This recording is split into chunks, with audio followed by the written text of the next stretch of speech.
Okay, in our first video, we looked at verifying trig identities graphically using a graphing calculator, and now we're going to go switch gears into algebra and look at verifying trig identities algebraically. Okay, on the front of your notes booklet, it says that algebraically means to use logical reasoning to justify each step. You're going to transform one side of the equation to match the other side. And on the back of this foldable, you'll find some tips for completing two-column proofs when verifying trig identities.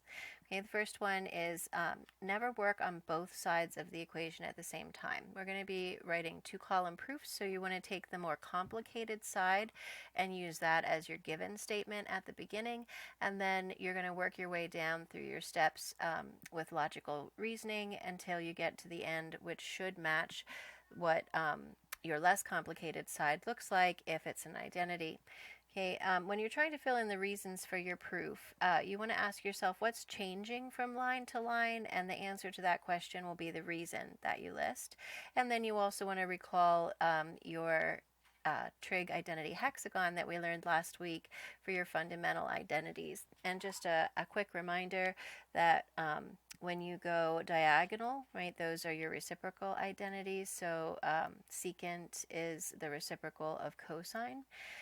When you're doing the product identities, they make a hinge, right? So the center of that hinge is the product of the left and right vertices. So the tangent times the cosine is equal to the sine. That's a product identity. Your quotient identities go clockwise or counterclockwise around the hexagon, and the next two consecutive vertices are the quotient. So for example, the quotient of sine divided by cosine is the tangent. Likewise, going the other direction, tangent is also equal to the secant divided by the cosecant. Okay, then you have your Pythagorean identities with these triangles here. So that reminds us that the sine squared x plus the cosine squared x is 1, or 1 plus cotangent squared x equals cosecant squared x. And then our last Pythagorean identity, tangent squared x plus 1 equals secant squared x. Okay, the horizontals through the hexagon are the cofunction identities.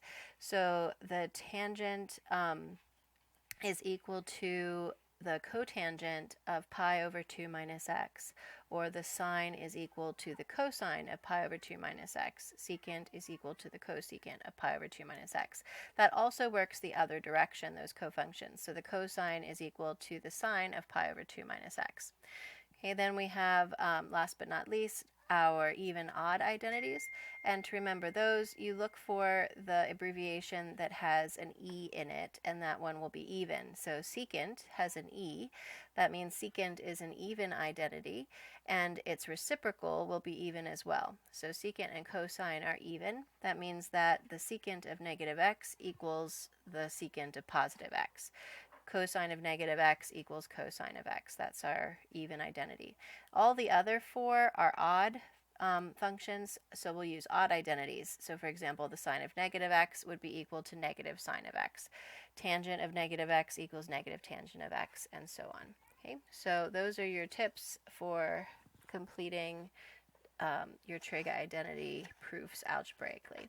So let's go ahead and look at example 2, and we're asked to verify the identity, and to verify an identity just means to write a proof.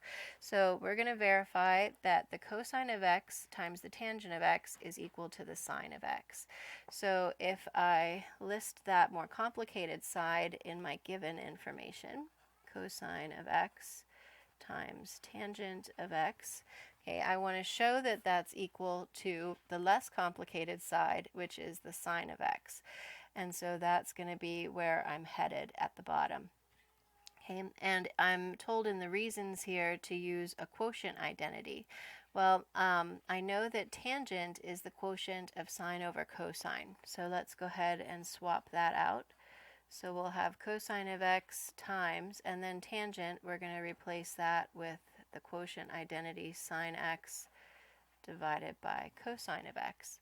And then we can see that if I put this over 1, cosine of x over 1, when I multiply those fractions together, the cosine of x from the numerator and denominator, they will cancel because they're like terms. And I would be left with the sine of x over 1, which is sine of x. And that's what I was looking for, right? We've shown now that the cosine of x times tangent of x is in fact equal to the sine of x. And so this is proven. Okay? And that's how you verify a trig identity. Okay, in the next one, we're asked to verify that the cosine of x times the quantity cosecant of x plus tangent of x. We want that to be equal to the less complicated side, cotangent of x plus sine of x. So that is my given information that I'm starting with. And I want to end up at the bottom with the cotangent of x plus the sine of x. So first thing we're going to need to do is get rid of those parentheses. So I'm going to go ahead and use the distributive property.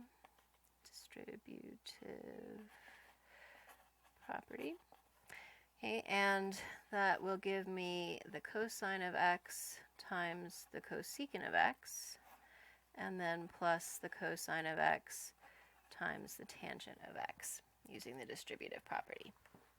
Okay, now we want to see if we can shrink down some of these things, and this is where that trig hexagon is going to come in handy. So we can sketch out our graphic organizer. Okay, remember we start with tangent on the left, and then its quotient identity. Tangent is the sine divided by the cosine. Then we're going to put our reciprocals on the diagonals. So the reciprocal of sine is cosecant, reciprocal of cosine is secant, reciprocal of tangent is cotangent, and we always put a 1 in the center.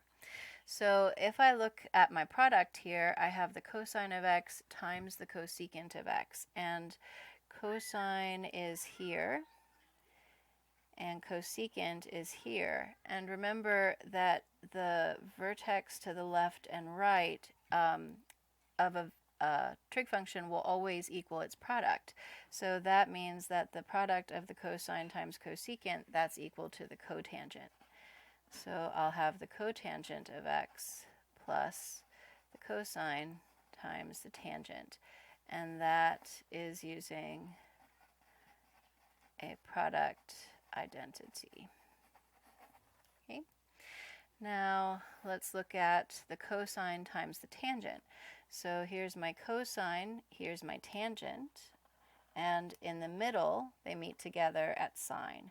So the tangent times the cosine is the sine. So I'm going to go ahead and use that product identity, cosine times tangent, and replace that with sine. And there I've got my product identity again. I guess I probably should have written that twice.